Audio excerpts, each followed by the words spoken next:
Hello साथियों, स्वागत है आप सभी का हमारे इस नए वीडियो में।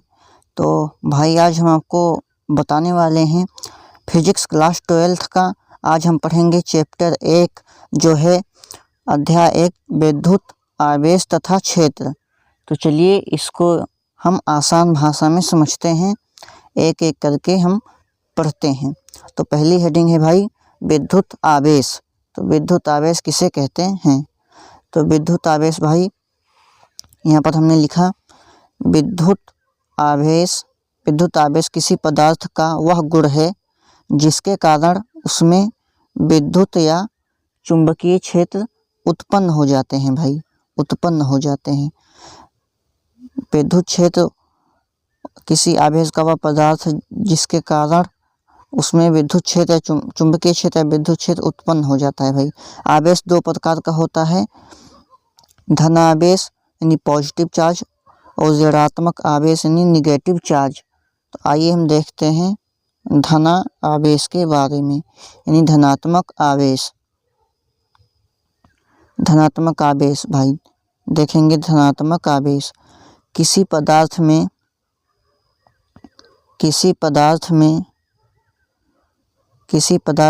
इलेक्ट्रॉन की कमी के कारण उत्पन्न आवेश को धनात्मक आवेश कहते हैं। किसी पदार्थ में इलेक्ट्रॉन की कमी के कारण उत्पन्न आवेश को धनात्मक आवेश कहते हैं। जैसे भाई यहाँ पर हमने एग्जाम्पल भी बताया है हमने आपको कर यहाँ पर जैसे हमने कांच की एक छड़ी ली, यहाँ से इलेक्ट्रॉन जा रहा है रेशम में। क्या भाई जा रहा है रेशम में।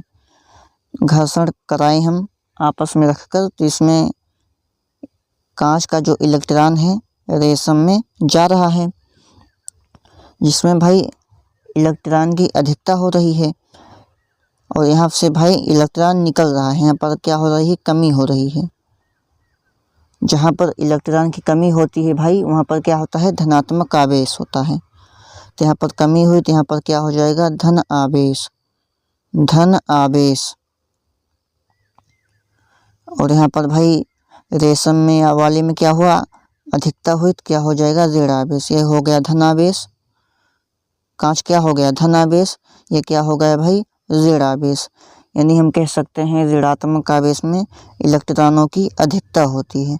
चलिए अब हम देखते हैं ऋणात्मक आवेश के बारे में। किसी पदार्थ, तो ये भाई आपने धनात्मक आवेश समझ लिया आसान भाषा में। भाई फिजिक्स की वीडियो भी लगातार आती रहेंगी, बस आप जाकर प्लेलिस्ट चेक करते रहिएगा।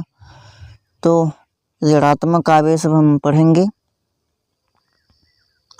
निगेटिव चार्ज किसी पदार्थ में इलेक्ट्रॉन की अधिकता होने पर वस्तु ऋण आवेशित हो जाती है, ऋण आवेशित हो जाती है भाई। तो जैसे भाई हमने एम्बोनाइट की छड़ ली और यहाँ से भाई घर्षण कराया, बिल्ली की खाल यहाँ पर है, बिल्ली की खाल से इलेक्ट्रॉन जा रहा है एम्बोनाइट की छड़ में। तो यहाँ पर इलेक्ट्रॉन की अधिकता हो रही है एम्बोनाइट की छड़ में और यहाँ से क्या हो रही है? कमी हो रही है। तो यहाँ पर क्या हो जाएगा? एम्बोनाइट का जो छड़ है भाई इसमें ये क्या हो जाएगा? ऋण आवेशित हो जाएगा, क्योंकि यहाँ पर इलेक्ट्रॉन आ रहा है और यहाँ से जा रहा है, तो यहाँ पर क्या हो जाएगा? धन आवेशित हो जाएगा। बिल्ली की खाल क्या हो जाएगी भाई? धन आवेशित हो जाएगी और एम्बोनाइट की छड़ ऋण आवेशित हो जाएगी। यहाँ पर हमने एक नोट लिखा है, किसी वस्तु को आवेशित करने के लिए केवल इलेक्ट्रॉन उत्तरदायी होता है, ना कि प्रोटॉन। प्रोटॉन क्योंकि नाभिक के साथ मजबूती से बंधे होते हैं, ये आपने समझ लिया। अब आइए आगे बढ़ते हैं। भाई आप नोट्स वगैरह यहीं से बनाना शुरू कर दीजिए। चलिए एक वाला क्वेश्चन देखते हैं, बहुत ही इम्पोर्टेंट है भाई। कह रहा है विस्फोटक पदार्थ या ज्वलनशील पदार्थ ले जाने वाले वाहनों की बॉडी से एक लोहे की जंजीर पृथ्वी को स्पर्श करती है, क्यों? चलिए हमने इसका आंसर भी यहाँ पर लिख लिया है।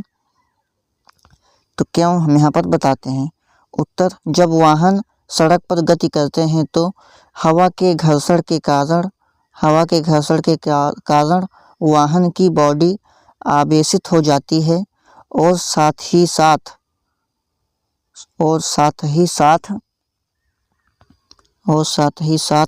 टायर भी सड़क से घर्षण के कारण आवेशित हो जाता है।